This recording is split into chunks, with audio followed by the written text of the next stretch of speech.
नमस्कार दोस्तों, स्वागत है आप सभी का डिफेंस स्कोप पर, जहां हम बात करते हैं भारत के मिलिट्री अचीवमेंट्स, डिफेंस अपडेट्स और स्ट्रेटेजिक पार्टनरशिप के बारे में। तो चलिए शुरू करते हैं बिना किसी देरी के। दोस्तों, पहली खबर की बात करें तो इंडिया ने इजराइल और हमास के बीच होने वाले सीज फायर डील का स्वागत किया है और डिप्लोमेसी के रास्ते पर वापस लौटने की बात दोबारा दोहराई। ये डील 42 दिन की ट्रूस और हॉस्टेज रिलीज को लेकर है, जो 19 जनवरी से शुरू होगी। ये एग्रीमेंट यूएस प्रेसिडेंट और कतरी पीएम के एफर्ट से फाइनलाइज किया गया है। ये सीज फायर उन 460 दिनों की लड़ाई के बाद आया जिसमें गाजा में बड़ी तबाही हुई है।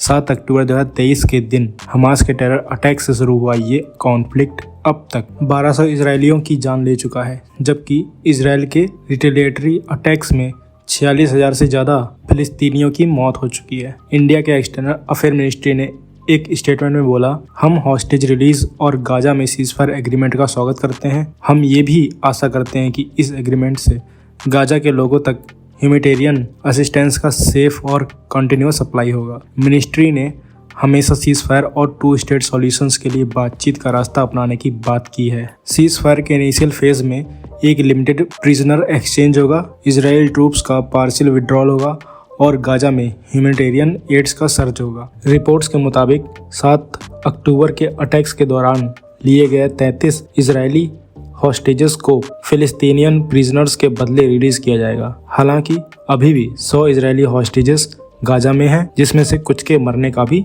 शक है। अगली खबर रसिया यूक्रेन कॉन्फ्लिक्ट की तरफ से आ रही है। इंडिया ने रसिया से डिमांड की है कि रसिया के मिलिट्री सर्विस में रिक्रूटेड सभी इंडियन नेशनल्स को जल्दी रिलीज करें। इसमें एक और भारतीय की मौत कॉन्फ्लिक्ट जोन में हो गई है, जिनका नाम बिनिल था, जो केरल से थे, और इस वॉर में अभी तक 10 इंडियंस की जान जा चुकी है। मिनिस्ट्री ऑफ एक्सटर्नल अफेयर्स के स्पोक पर्सन रणधीर जायसवाल ने कन्फर्म किया कि एक और भारतीय इंजर्ड है और मॉस्को के हॉस्पिटल में ट्रीटमेंट ले रहा है। इंडियन गवर्नमेंट ने रशियन अथॉरिटीज के साथ मॉस्को और न्यू दिल्ली दोनों जगह इशू को उठाया है और साथ ही कहा, हमने सभी इंडियन नेशनल्स के अर्ली डिस्चार्ज की डिमांड स्ट्रांगली रखी है। बिनील की डेथ के एग्जैक्ट सर्कमस्टांसेस अभी तक अनक्लियर है, लेकिन रिपोर्ट्स के मुताबिक वो यूक्रेन के फ्रंट लाइन्स पर मारे गए।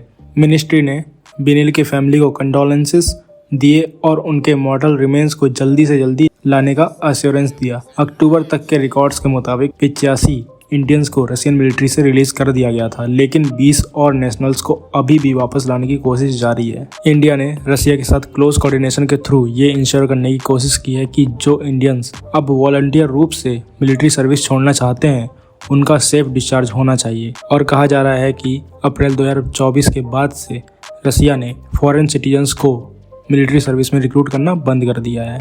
अब चलते हैं अगली खबर की तरफ। तो इंडिया का मिनिस्ट्री ऑफ डिफेंस एक हिस्टोरिक डिफेंस डील फाइनलाइज करने के बिल्कुल करीब है, जिसमें HAL से 156 प्रचंड LCH प्रोक्योर किए जाएंगे। इस डील की टोटल वैल्यू लगभग 53,000 करोड़ रुपए है, जो इंडियन आर्मी और इंडियन एयरफोर्स की ऑपरेशनल कैपेबिलिटीज़ को काफ़ी बूस्ट करेगा। ये हेलीकॉप्टर्स हाई एल्टीट्यूड टेरेन्स में ऑपरेट करने के लिए परफेक्ट हैं, क्योंकि ये 5000 मीटर तक लैंड और टेक ऑफ कर सकते हैं। ये एयर टू एयर और एयर टू ग्राउंड मिसाइल्स से लैस हैं, जो इनके कॉम्बैट इफेक्टिवनेस को और इन्हेंस करता है।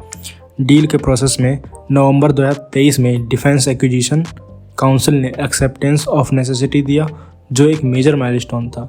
जून 2024 में HAL को रिक्वेस्ट फॉर प्रपोजल इशू किया गया और अब फाइनेंशियल ईयर के एंड तक कॉन्ट्रैक्ट फाइनलाइज होने की संभावना है। ये डील न सिर्फ डिफेंस के लिए जरूरी है, बल्कि लोकल मैन्युफैक्चरिंग और जॉब क्रिएशन के लिए भी एक मेजर बूस्ट होगा। अब चलते हैं अपनी अगली खबर की तरफ। तो यूएस ने वेडनेसडे को एक हिस्टोरिक डिसीजन लेते हुए इंडियन न्यूक्लियर एंटिटीज पर से सारे रिस्ट्रिक्शंस हटा दिए हैं, जिसमें Bhabha atomic research centre, Indira Gandhi atomic research centre और इंडियन रेयर अर्थ्स शामिल हैं।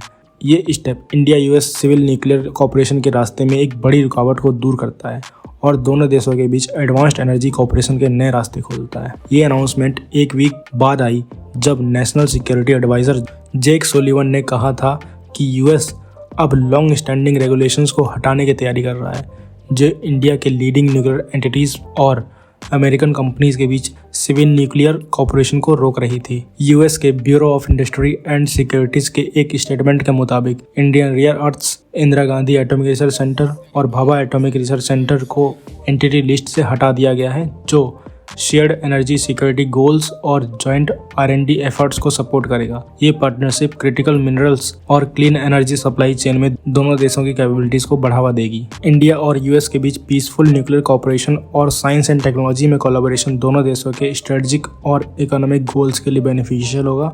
अब चलते हैं अपनी अगली खबर की तरफ। तो इंडिया का DRDO 2025 में Rudram 2 air to ground missile के लिए एडिशनल ट्रायल्स कंडक्ट करेगा। अभी तक ये मिसाइल सिर्फ Su-30 MKI जेट्स के साथ इंटीग्रेटेड है, लेकिन DRDO HAL और ASTE मिराज 2005 के साथ भी इसकी कंपैटिबिलिटी डेवलप करने पर काम कर रहे हैं। ये मिसाइल अपने एडवांस्ड फीचर्स के लिए जाना जाता है। इसके lock on before and after launch system और ऑटोनोमस इंटरनल गाइडेंस सिस्टम इसे बैटलफील्ड कंडीशंस में काफ़ी फ्लेक्सिबल बनाते हैं। इसकी रेंज 50 किलोमीटर से 300 किलोमीटर तक है, जो इसे लॉन्ग रेंज मिशंस के लिए एक फॉर्मिडेबल वेपन बनाता है। 2025 के कैप्टिव और रिलीज फ्लाइट ट्रायल्स के बाद इस मिसाइल के फायरिंग ट्रायल्स भी ईयर एंड तक एक्सपेक्ट किए जा रहे हैं।